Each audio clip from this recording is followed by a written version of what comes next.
Now, in the last lesson, you actually learned more than you might think. You learned how to create a PHP file, trigger it from the command line, and then you also learned a bit about strings and how you're supposed to end any command or operation with a semicolon. So now let's move on to variables. But before we do that, up until this point, you've been doing it through the terminal. But you might be thinking, well, Jeff, I want to make a website, so how do I see this in the browser? Fair enough. Let's boot up a little server.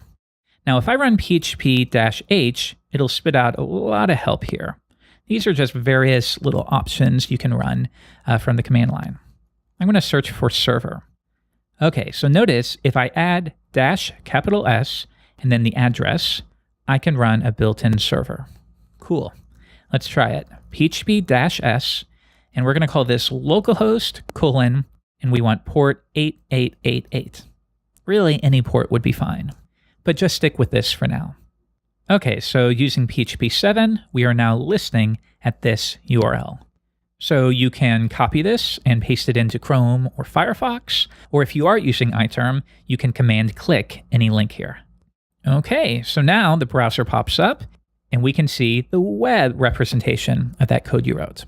Cool, I know that's a little more fun than doing it in the console, so no problem. All right, so let's go back to Sublime Text. The next step is variables, and variables are a confusing thing at first.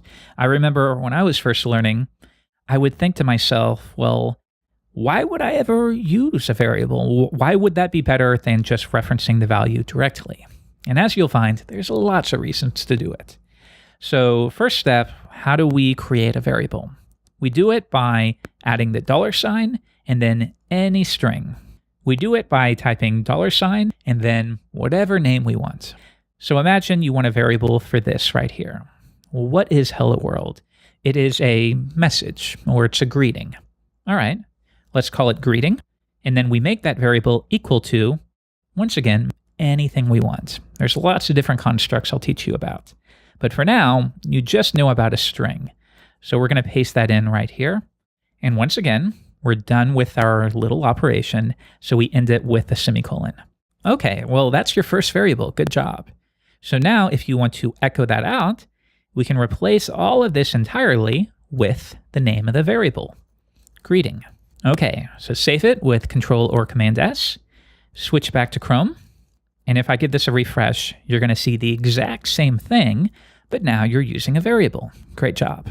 So imagine you want to change this to Hello Universe. Okay, you update the variable, and it will automatically be reflected, of course, down here.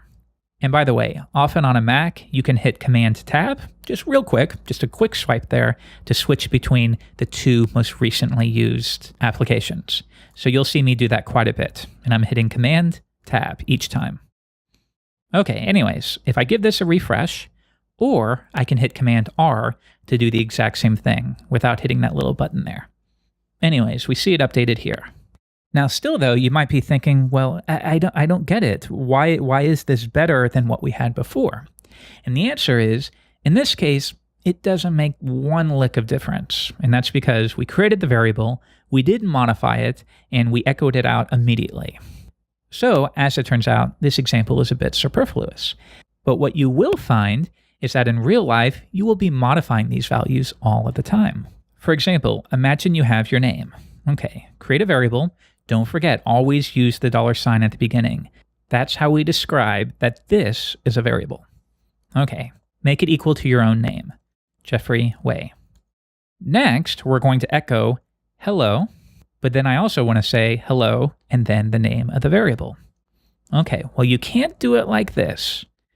If we try it, we're going to see the variable name rather than the value associated with it. And if you remember, 1 or 2 lessons ago, I noted that there's a tiny difference between single and double quotes. So that difference is, with double quotes, you can use variables. So we can interpolate things like this automatically, but only if you have a double quote. So if I refresh it, now you'll see, hello, Jeffrey Way. But with single quotes, you can't do that. Now, here's another way you can do this. You can use concatenation. So I can use a period here and then the name of the variable. And you know what? Period's kind of confusing. A lot of other languages will use something more sensible, like a plus. But in our case, yeah, PHP wants us to use a period. So think of this as saying, I want to echo out to the screen, hello, comma, space, and then concatenate or add to it the value of this name variable. And that's how we get the same thing here. But in this case, yeah, I often will do something like this. Hello, name. Or you also might see folks around the web surround it with braces. And really, it's optional here, but a lot of people do this just to make it that much more clear that they are referencing a variable. Let's keep it simple for now, though. Okay, so think about the flexibility you have now. Name, this name variable, could be defined anywhere. It could even be defined in a little text input on the page, where you go to the website and it says, what is your name? So you type in your name, John Doe or Jane Doe. And then when you click a button, it says, hello, John, or hello, Jane. So that value that you type in can be saved to a variable, and it can correspond to your name or my name or anything that you pass in. So if we change this to Jane Doe, now this will automatically be updated to reflect that. Okay, so that'll do it for this lesson. Now, if you're anything, once again, if you're like me, variables took a little while to sink in and really understand why I would use them. So if you're feeling that way, you're totally normal, no problem there at all. Just stick with it. Your homework for this lesson is keep playing around with this exact thing.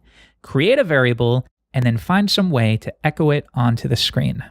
And if you want, have some fun with it. Create multiple variables, such as greeting, and maybe that could be hello. Then you could say echo greeting, and then we will concatenate a string, and then concatenate the name.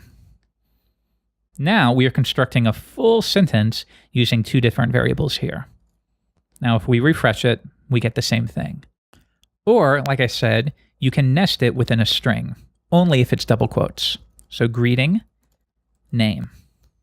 And that will get you the same thing here. Or, like I said, lots of people will often wrap it, especially with things like this, where you have commas and you just want to separate the variable a bit more. You could do something like this as well. Refresh, and of course, you'll still get the same thing. Okay, so keep playing around with this, and once again, when you're finished, we'll move on to step 4.